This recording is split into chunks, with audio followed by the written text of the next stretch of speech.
Bienvenidos a Aprenda en Casa, una iniciativa del Colegio Augusto Cardich.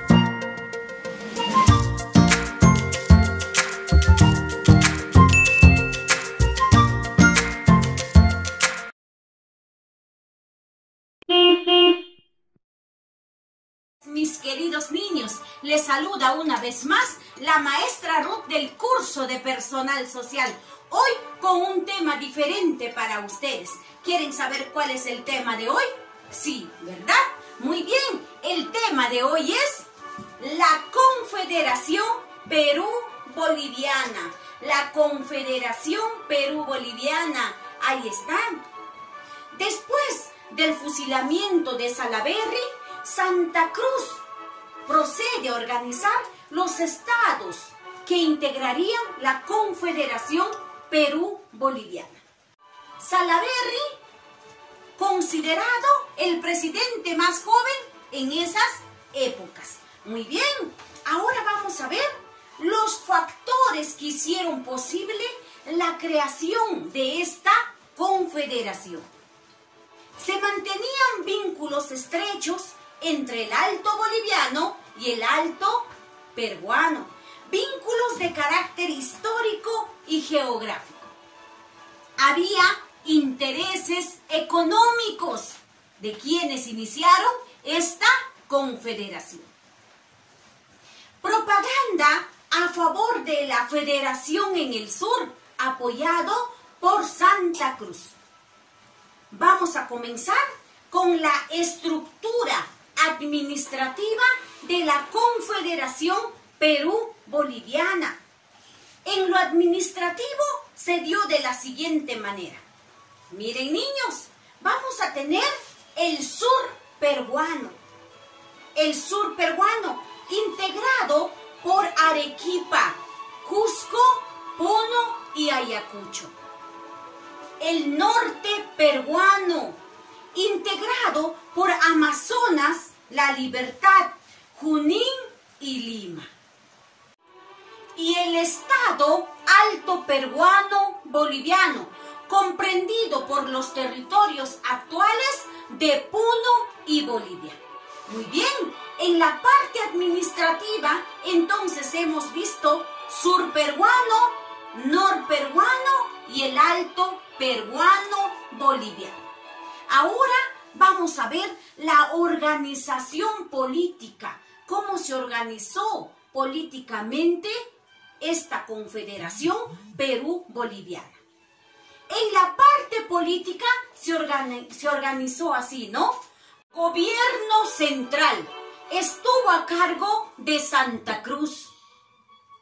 Congreso General, compuesto por senadores y representantes de cada uno de los estados.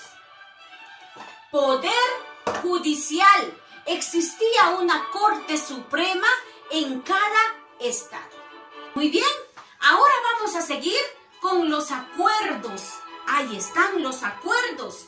Este acuerdo ha sido establecido el 28 de octubre de 1836. Donde se establece legalmente la Confederación Perú-Boliviana. Cada estado tendría que tener un gobierno propio. Todos estarían sujetos a lo militar, a lo diplomático, a lo económico y al gobierno, como dice, del Supremo Protector. El protector sería elegido por 10 años y no podía ser reelecto. La Constitución de la Confederación Perú-Boliviana es proclamada en Tacna en mayo de 1837. Esos han sido los acuerdos de la Confederación Perú-Boliviana. Ahora vamos a ver la oposición que hubo en la Confederación Perú-Boliviana. Cuando se estableció la Confederación Perú-Boliviana, despertó el recelo de los políticos y militares peruanos como también chilenos y a la vez también argentinos. Los chilenos tuvieron interés de fracasar y derrotar a la Confederación, porque veían amenazada su hegemonía política y comercial, por lo que la expedición restauradora, las cuales fueron, la primera va a comenzar al mando de Blanco Encalada, que desembarcó en Quilca, ocupando Arequipa. Después firmó el Tratado de Parcarpata el 17 de noviembre de 1837, que reconocía a la Confederación.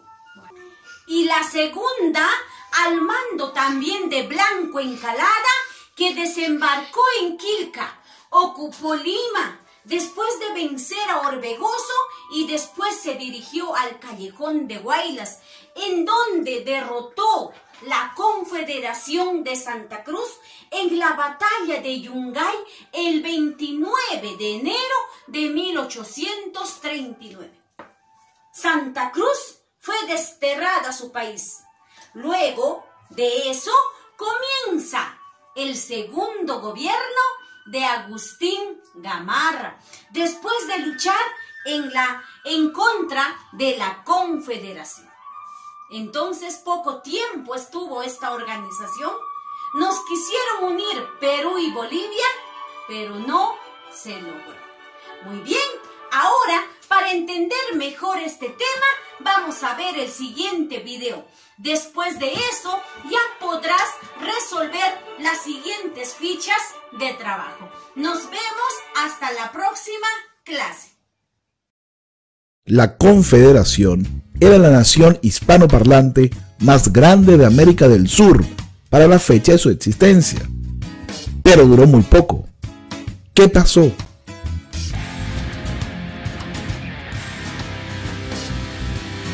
Señor Cerebro presenta la Confederación Perú-Boliviana. En 1833, el presidente Agustín Gamarra, en Perú, debía terminar su mandato presidencial y entregar el cargo al elegido por la Convención Nacional, que sería una especie de Congreso Constituyente peruano, esperando que se nombrara su candidato, el señor Pedro Pablo Bermúdez, como presidente provisorio. Sin embargo, la convención eligió en diciembre del 1833 a Luis José de Orbegoso y Moncada. Gamarra no aceptó estos resultados y conminó a sus seguidores a alzarse en armas, cosa que hace Pedro Pablo Bermúdez en enero de 1834. Se autoproclamó presidente, ignorando al presidente provisorio Orbegoso. En el mismo mes de enero, la población de Lima lo expulsa de la ciudad, por lo cual Pedro Pablo Bermúdez debe retirarse. Este es el comienzo de una guerra civil separada en dos facciones en Perú: los golpistas de Gamarra y los institucionalistas de Orbegoso. Sin embargo, en las filas institucionales estalla una traición cuando Salaverry decide en febrero de 1835 alzarse en contra del presidente Orbegoso para autoproclamarse como presidente. En el norte y en el centro de Perú se apoyaba a Salaverry, es decir, a los sublevados, mientras que en el sur, en frontera con la nación de Bolivia, se apoyaba al presidente Orbegoso. Y allí comienza nuestra historia. Orbegoso le solicita apoyo al presidente de Bolivia, Andrés de Santa Cruz, el cual ya tiene una relación especial con el Perú, por haber sido 2 veces presidente encargado de dicha nación. Este es el momento para lograr un objetivo que estaba previsto en la mente de Santa Cruz: unificar las dos regiones, separadas desde el año 1774 con la creación del Virreinato de La Plata. Sin embargo, esta separación fue confirmada por la Asamblea Deliberante del Alto Perú en agosto de 1825. Al solo haber pasado menos de 10 años de la creación de la República de Bolivia, Andrés de Santa Cruz vio la oportunidad para crear una nación gigante: Perú y Bolivia juntos. El acuerdo, que incluía el apoyo militar de Santa Cruz, llevaba al Perú a dividirse en dos naciones o estados, que en la práctica y como consecuencia de la propia guerra civil ya se encontraban, y junto a Bolivia crear una confederación basada en tres naciones, más o menos equivalentes en tamaño y fuerza. Esto para lograr un equilibrio en su gobierno y tener un gobierno externo común. Por supuesto, sin mucho que perder ni mucho de fuerza militar de donde agarrar, Orbegoso acepta gustosamente la propuesta de Santa Cruz y empieza la entrada de las tropas bolivianas al Perú, ganando rápidamente las batallas ante Gamarra y cobrando la vida del propio Salaverry en 1836, año del nacimiento real de la Confederación. Si dicha confederación hubiera durado como país, hoy tendría un aproximado de 2.5 millones de kilómetros cuadrados, lo que le haría el segundo país más grande de habla hispana, solo superado por la Argentina en extensión territorial. Estaría poblado por unos 42 millones de habitantes aproximadamente y tendría un Producto Interno Bruto de 236 mil millones de dólares. Todos estos factores que la convertirían sin duda en una gran potencia regional. Gamarra, desde el exilio, empieza a construir un ejército que va a denominar como restaurador, para precisamente restaurar la República del Perú y echar a los, entre comillas, extranjeros bolivianos. Recuérdense que desde 1836, en la práctica, ya Perú y Bolivia eran una confederación, así que para el bando de los confederados perú-bolivianos, se trataba de nacionales de un mismo país. En 1837, la Confederación Perú-Boliviana entra en la guerra con la Confederación Argentina. Esto termina el mismo año a favor de la Conferencia Perú-Boliviana. Sin embargo, acá entra otro factor externo interesado en la no existencia de esta nación, y nos referimos a Chile, nación que financia y apoya militarmente la posición de Gamarra, creándose un muy irónico ejército unificador restaurador conformado casi enteramente por extranjeros chilenos en territorio peruano, logrando sus primeros triunfos en el año de 1838 y consolidando paulatinamente la derrota de Santa Cruz, el protector de dicha confederación Perú-Boliviana. Desde su separación, ambos países han ido perdiendo espacios geográficos ante sus vecinos más poderosos.